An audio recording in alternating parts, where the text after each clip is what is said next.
Iran को आज पूरी दुनिया कट्टर इस्लामिक देश के रूप में जानती है। बुर्के, हिजाब और सख्त शरिया कानून की छाया में दबी यह भूमि कभी पूरी तरह अलग थी। यह थी प्राचीन आर्यों की दिव्य भूमि आर्याना, जहाँ देवी देवताओं की पूजा होती थी, महिलाएं खुलकर शिक्षा पाती थी, संपत्ति रखती थी और ज्ञान की ज्योति हर घर में जलती थी।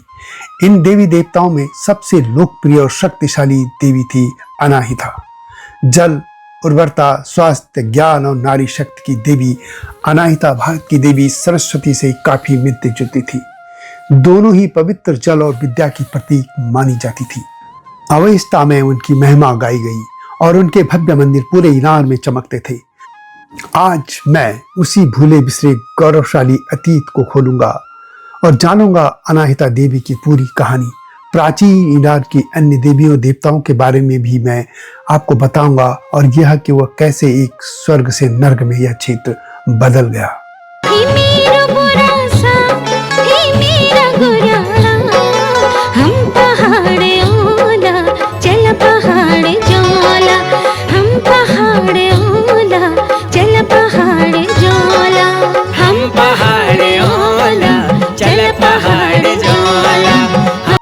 जय हिमालय, जय भारत।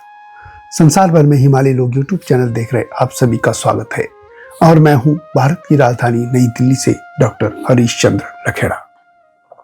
प्राचीन ईरान के देवी देवताओं में अनाहिता सबसे लोकप्रिय देवी थी। वह भारत की मां सरस्वती देवी जैसी थी। आर्यों की जल और पवित्रता की देवी थी। देवी अनाहिता का पूरा नाम अर्दवी सूरा अनाहिता है। अर्दवी का अर्थ विशाल नदी या झरना, सूरा का अर्थ शक्तिशाली और अनाहिता का अर्थ अकलंकित या शुद्ध है। वे पवित्र जल की आत्मा और नारीत्व का प्रतीक मानी जाती हैं, जिनका उल्लेख अवस्था में है। अचमेनिद और सासानिद काल में पूजित अनाहिता अक्सर कमल, तारों से जड़े वस्त्र और बीवर कोट पहने दिखाई देती है। अवस्था के सबसे लंबे स्रोत अबान यस्त में उन्हें महान झरना कहा गया है, जो सितारों से बहकर पृथ्वी पर आती है, जैसे भारत में गंगा माता। वे सभी जीवनदायिनी जल की स्रोत हैं, जो खेती, झीलों और धाराओं को नियंत्रित करती हैं। वो पुरुषों के बीज को शुद्ध करती हैं, स्त्रियों के गर्भ को पवित्र बनाती हैं और बच्चों के लिए दूध का प्रभाव बढ़ाती हैं। वे भूमि की उर्वरता भी बढ़ाती हैं। उनका रूप दिव्य, अत्यंत ही दिव्य है। सुंदर युवती, सुनहरे मुकुट, श्वेत वस्त्र, विवर का कोट और 4 घोड़ों के रथ पर सवार। सासानिद काल में वे युद्ध और राजशक्ति की देवी भी बन गई। राजा उनके आशीर्वाद से राज्याभिषेक कराते थे। उनके प्रमुख मंदिर कांगावर और बिशापुर में थे। प्रसिद्ध इतिहासकार मैरी वायस अपनी पुस्तक Zoroastrians their religious beliefs and practices 1979 में लिखती हैं कि अनाहिता ज़ोरोस्ट्रियन धर्म में सबसे लोकप्रिय देवी थी। रिचर्ड एंड फ्राई अपनी पुस्तक द हेरिटेज ऑफ पर्सिया 1963 में बताते हैं कि उनके मंदिर पूरे ईरान में फैले थे। प्राचीन फारस यानी पर्सिया के पारसी धर्म में अर्दवी सूरा अनाहिता का वही स्थान था जो सनातन धर्म में गंगा और मां सरस्वती का है। उनके नाम का अर्थ है वेदा, पवित्र और शक्तिशाली।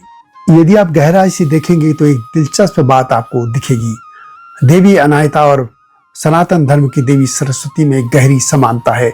दोनों ही जल और ज्ञान की देवी हैं। दोनों शुद्धता, विद्या और सृजन की प्रतीक हैं। माना जाता है कि दोनों ही एक ही प्राचीन इंडो ईरानी देवी की 2 शाखाएं हैं।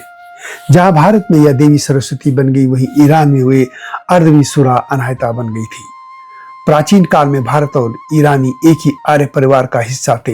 जैसे जैसे वे भौगोलिक रूप से अलग हुए, उनकी मान्यताओं ने अलग अलग रूप ले लिया, लेकिन मूल तत्व वही रहे। देवी सरस्वती को वेदों में एक महान नदी के रूप में पूजा गया है। ठीक उसी तरह अनाहिता को विश्व की नदियों का स्रोत माना जाता था। वे ब्रह्मांडीय जल की स्वामिनी थी। माता सरस्वती जिस तरह ज्ञान के अंधेरे को धोकर बुद्धि को निर्मल करती हैं, देवी अनाहिता का कार्य भी आत्मा और शरीर को शुद्ध करना था। माता सरस्वती को मातृत्व मां, सबसे श्रेष्ठ माता कहा गया है। अनाहिता देवी को भी ईरान में मातृत्व, प्रजनन क्षमता और प्रसव के समय स्त्रियों की रक्षा करने वाली देवी माना जाता था। ईरानी ग्रंथों जैसे अवेस्ता के आवन यस्त में अनाहिता का वर्णन अत्यंत वैभवशाली है। वे एक सुंदर सुगठित युवती हैं जिन्होंने सोने के आभूषण और मोतियों से जड़ा मुकुट पहना है।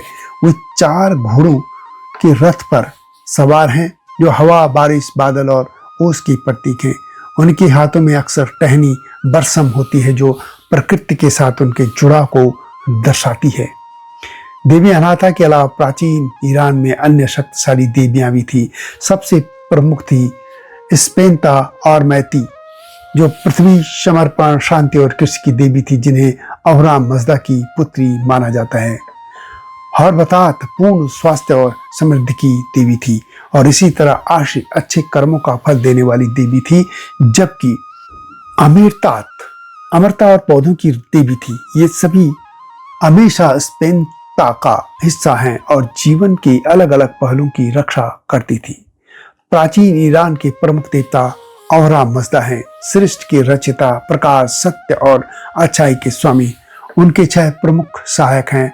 हमेशा स्पेंता हैं, वे हैं बोहु मनहु यानी अच्छा विचार, आशा वहिष्ठा यानी सर्वोत्तम सत्य, खश्स्त्र वर्या अच्छा राजा, स्पेंता आरमेती, हर्बतात ये स्वास्थ्य और अमरेतात यानी अमरता का ये देवता थे।